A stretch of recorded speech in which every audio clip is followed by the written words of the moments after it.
Something I hear golfers say to me every single day is, Giles, I am putting so much energy into my game. I'm putting thousands of hours on the driving range, trying to improve my swing, my ball striking, but I'm not getting better. Unfortunately, the hard truth about golf is that there is no direct correlation between spending loads of time practicing on your game and getting better. This practice has to be high quality and the drills have to be good. Now, today's exercise is one of the best that I've ever come across, and it's something that has stood the test of time. Now, this exercise, I'm not going to bore you, but it's going to fix so many things in your swing. Here's a list of them right now. The big key ones are if you're an early extender, if you're somebody that early extends on the way down, you kick this right leg in, it's going to be massive for you. If you're somebody that can't stay in your posture, maybe you're standing up in the backswing or in the downswing, this is going to help you massively. And if, this is the biggest one, if you're a golfer who swings over the top and then scoops, oh my God, this is going to be life-saving for you. So let me hit you a shot doing this exercise. So here's the 50% version. Let me know if you know what the drill is already before I even get into it, and here's the shot.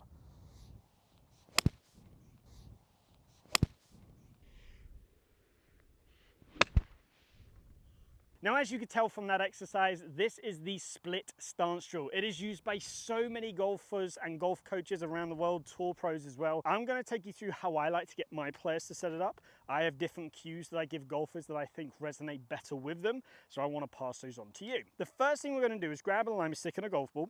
We're going to place the alignment stick down so it is right in line with the ball.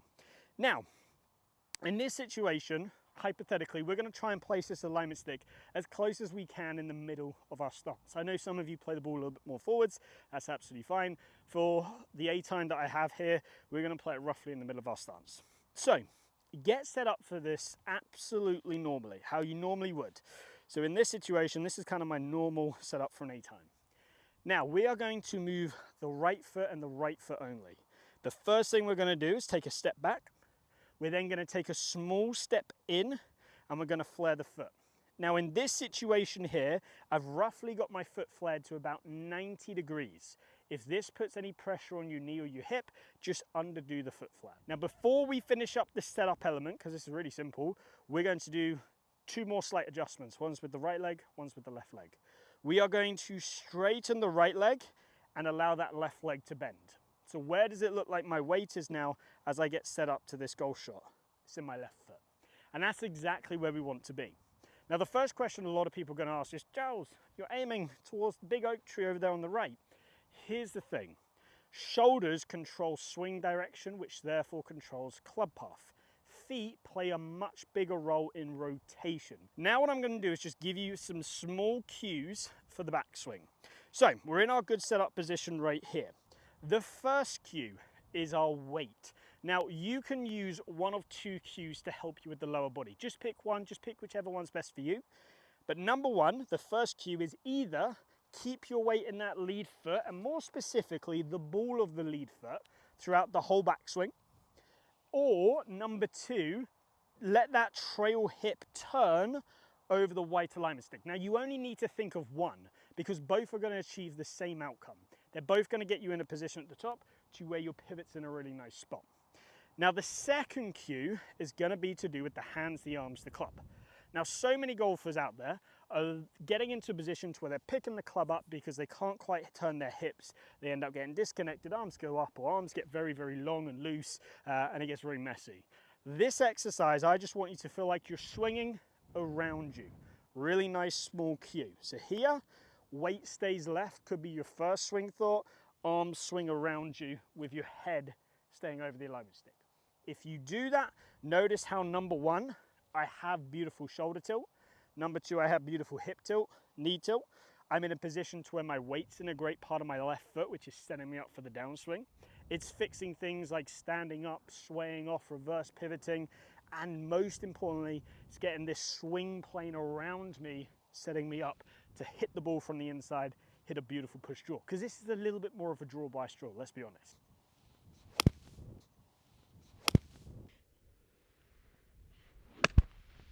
So I wanted to interrupt the video to let you know that I am doing golf schools with a coach called Trevor Salzman, a tour coach. Now these golf schools are phenomenal. We have created a 2-day curriculum that is either being held in Boston or Orlando, depending on what time of year it is, and they have been phenomenal.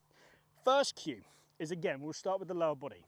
I want you to feel like your right leg stays straight with your right knee staying behind the left for as long as possible, ideally for the whole motion. Now, eventually in the follow through, it will pretty much get level with it. But if I just do a quick swing here, if I keep this behind me and I keep that right leg straight, right knee behind the left knee, you can see I can get into a position just like this. Now, this is going to take control of your hips. So those golfers that spin out or get stuck on the trail foot, this is a wonderful exercise for you. It's also going to create so much space for the second swing thought, which is getting this club down and in front of you.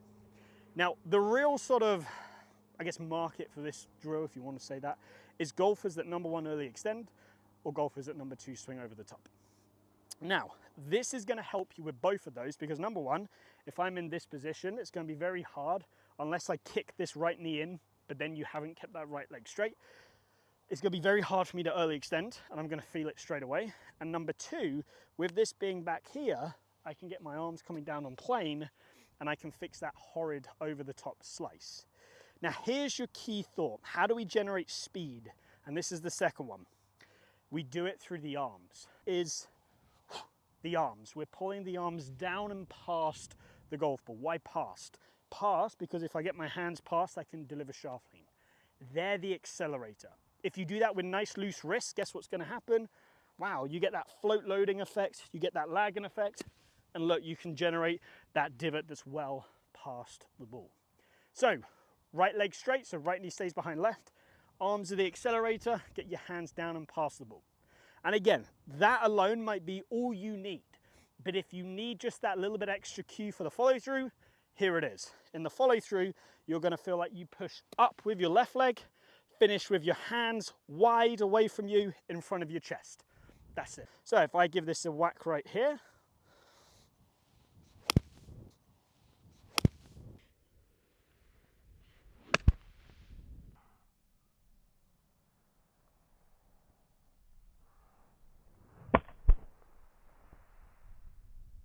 and oh my God, I am absolutely ripped that. Now, I'm not expecting you to go out on the first tee with your buddies who, let's be honest, they're going to give you some banter and sand like this. But there is a smaller version we can actually use out on the course. Okay, so we need to make this drill actually practical. And for some of you, you won't want to do this at all on the golf course, that's okay, but we can still do a version that's going to help us. So here's the version. Basically, do everything at about 25% exaggeration or 50% at most. So when I set up to this ball, I'm going to take my normal setup. I'm going to do a small step back to maybe where the toe's in line with the end of my shoelace. I'm going to do a small step in and I'm going to only flare that foot slightly. So now it just looks like I've dropped my foot back a small amount. From here, the feelings still stay the same. The right leg's going to have a little less flex than the left. I'm going to feel a little bit more on that left side. I'm going to feel like I stay a little bit more on that left side as the arms work around me. Right leg's going to feel like it stays behind the left on the way down as the arms get in front of me. And I feel like I finish with that push up and all the way through. So let's see how we get on. Small step, small step, small step. So that looks pretty, you could go out and play with that right there. That looks pretty normal. So now if I try and hit this draw in, let's see if we can do this.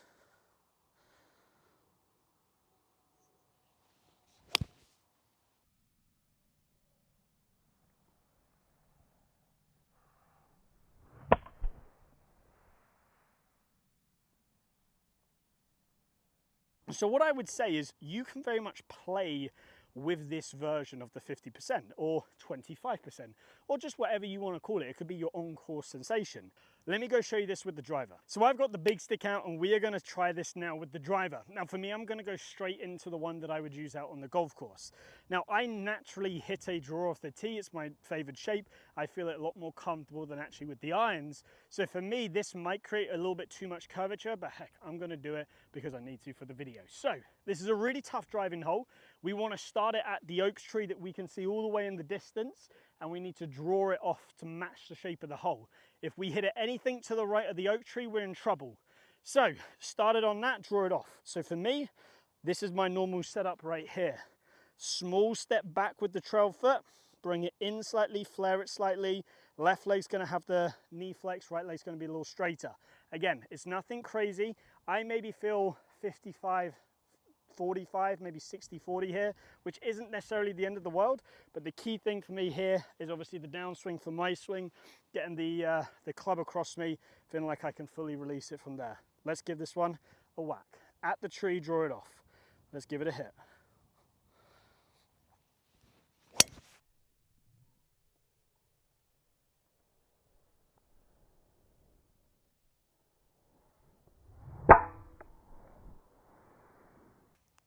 And that one has overdrawn slightly, like I said, but it's going to catch the left side of the fairway, and that's actually a pretty good spot to be for this drive. And if you're looking for some more one-to-one help for online coaching on the Gill platform, the link is down below. But you can also come to our golf schools that are now being held in Boston and Orlando.